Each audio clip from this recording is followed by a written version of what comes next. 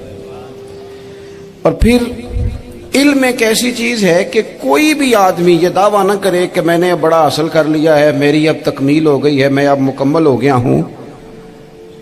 جن کو اللہ نے غیب کے خزانوں کی کنجیاں دی ہیں نا، ان سے بھی رب کریم نے کہا ہے کہ محبوب آپ دعا کریں کہ مالک میرے علم میں اضافہ کر دے.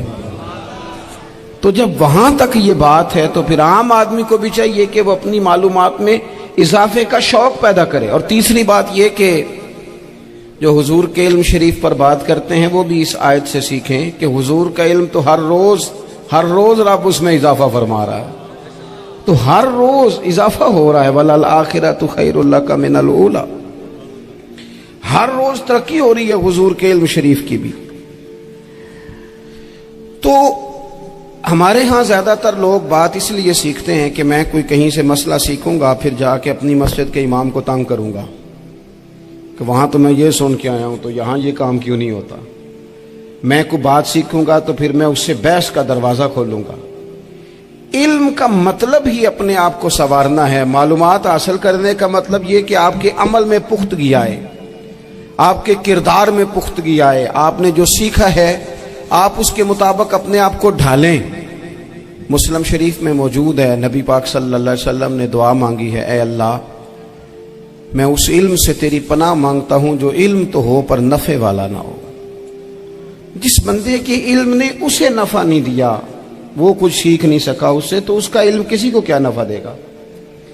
جب خود سے اس نے، اور صوفیہ کرام تو فرماتے ہیں کہ جو لوگ بڑی معلومات حاصل کر لیں، بڑی باتیں سیکھ لیں، پنچایت میں کسی کو بولنے نہ دیں، گھر میں کسی کو بولنے نہ دیں. بہت سارے لوگ تو علماء کو بھی مشورہ دیتے ہیں، بڑی باتیں کرے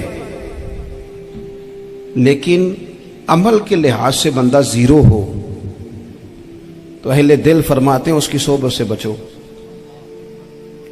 اسے بڑا پتہ ہے، بڑی باتیں آتی ہیں، بڑی باتیں کرتا ہے، لیکن گفتگو کی حد تک تو بہت بڑا ہے، عمل کے معاملے میں صفر ہے. بہت سارے لوگ مسجد کے حجرے میں میٹنگ ہو رہی ہوتی ہے اور وہ لمبی دلیلیں اور مشورے دے رہے ہوتے ہیں، نماز کا ٹائم آ جائے تو اٹھ کے چلے جاتے ہیں، کہتے ہیں میں اپنے محلے دی مسیتیں پڑھنی. کئیوں کو کام یاد آ جاتا ہے. فرمایا کہ شخص کے پاس معلومات بڑی ہوں لیکن عمل کے معاملے میں بندہ زیرو ہو تو اسے بچنا. کیوں؟ اس لیے کہ اگر پڑھا لکھا آدمی بے عمل ہونا تو وہ اپنی بے عملی پر بھی دلیلیں پیش کرتا ہے. وہ کہتا ہے میں یہ کام نہیں کرتا تو یہ میرے پاس دلیل ہے. وہ تو بے عملی کو بھی مزین کر دے گا معاذ اللہ. تو دینی تعلیم ایک تو حاصل اس لیے کریں کہ ہم نے اپنے آپ کو سنوارنا ہے، اور دوسرا علم کا شوق طبیعت میں ہو. دیکھیں نا، اللہ کے حبیب صلی اللہ علیہ وسلم نے فرمایا ہے کہ جو علم کے رستے پہ چل پڑا وہ جنت کے رستے پہ چل پڑا ہے. جمعوں میں، محفلوں میں کانوں کے ذائقے کے لیے نہ آئیں، اس لیے آئیں کہ میرے علم میں، میرے عمل میں یہ کوئی اضافے کی بات بنے گی، میں کوئی نصیحت حاصل کروں گا تو میرے دل کا زنگ اترے گا. ہمارے ہاں یہاں لوگ مزے کے لیے آتے ہیں اور آج کل لوگ فوٹو کے لیے آتے ہیں. ان دو کاموں سے نکل کر خالص اصلاح کی نیت سے علم کا شوق. ہمارے ہاں تیزی سے ایک حرکت کی گئی، علماء کا وقار خراب کیا گیا اور لوگوں کو دینی علوم سے دور کیا گیا. اور اس میں بعض بیچارے واعظین اور خطباء نے بھی کردار ادا کیا جب جعلی پیر کی تعریفیں کھول کے کی اور اسے پتہ نہیں کہاں تک. یہ اسٹیج ہوتے ہیں نا، ان میں کوئی بندہ اچھا لگے بھی تو اس کے لیے دعا کرنی چاہیے، تعریفیں نہیں کرنی چاہیے. تعریفیں اس کا کوئی فائدہ نہیں ہے. اس بندے کو تو دعا کا فائدہ ہے. اگر آپ کو اچھا لگ رہا ہے تو اسے دعا دیں، اس سے زیادہ کچھ نہیں کریں. اور ہمارے ہاں جناب وہ نقیب محفل بیچارے کی شامت آ جاتی ہے اگر تعریفیں تھوڑی کرے تو کہتے ہیں انہوں تو نام ہی نہیں لینا ہوں. اور بھائی اس کے نام لینے سے آپ کا قد اونچا ہوتا ہے. تو علم اور عالم، ان دونوں چیزوں سے قوم کو دور کیا گیا. دینی تعلیمات کا فقدان ہے. جو میٹرک تک لوگ 60-70 کتابیں پڑھ جاتے ہیں انہیں بھی قرآن پاک ٹھیک سے نہیں پڑھنا آتا. دور کیا گیا. آپ مجھے بتائیے، چلیں ایک مسجد ہی آپ دیکھ لیں، اس مسجد کے اندر اگر ایک طرف ایک عالم دین مشکات شریف کھول کے بیٹھے ہوں، حدیث پاک کا درس ہو رہا ہے، یا بہار شریعت کھول کے بیٹھے ہیں، فقہی مسائل بیان کیے، اور اسی مسجد میں ایک بابا جی جبہ پہن کے تگڑا سا بڑی سی پگڑی باندھ کے اور 500 دانے والی تسبیح لے کے بیٹھے ہیں۔ اب ایک بندہ اندر آتا ہے تو وہ کدھر جائے گا؟ عالم کی طرف کہ بابا جی کی طرف؟ وہ کیوں جا رہا ہے بھلا بابا جی کی طرف؟ وہ اس لیے کہ ہم نے اسے یہ بتایا ہی نہیں کہ جس طرح سبحان اللہ سبحان اللہ سبحان اللہ پڑھنا عبادت ہے نا، اسی طرح دارابا پڑھنا بھی عبادت ہے۔ اسے ہم نے بتایا نہیں کہ جب تک علم کے رستے میں رہنا بھی عبادت ہے، جب تک اسے یہ سمجھ نہیں نہ آئے گی کہ جس طرح وظائف کی کتاب پڑھنا عبادت ہے، اسی طرح مشکات شریف پڑھنا بھی عبادت ہے۔ چھیتی بانی میں طبیبا نیتا میں مر گئیاں،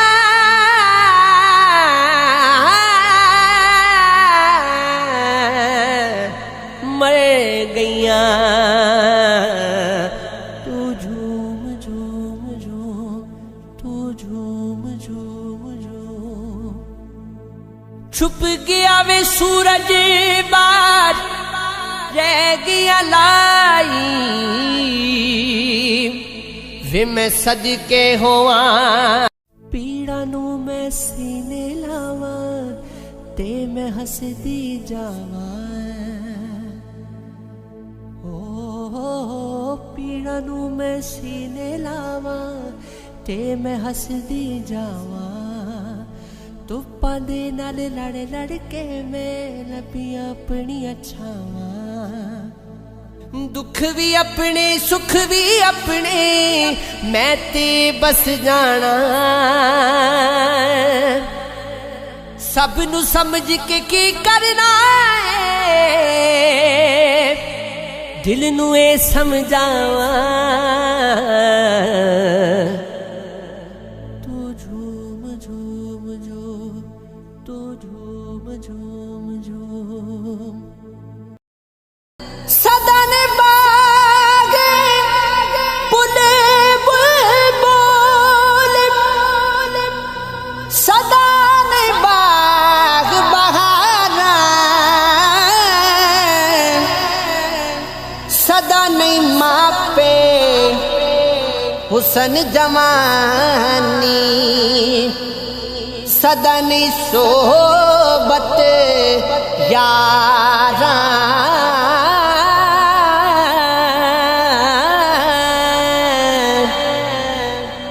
تیاں سکی روٹی کھامن، پتر دودھ ملایا، کتھوں وے انصاف بنے ہن، سمجھاں مول نہ آیا،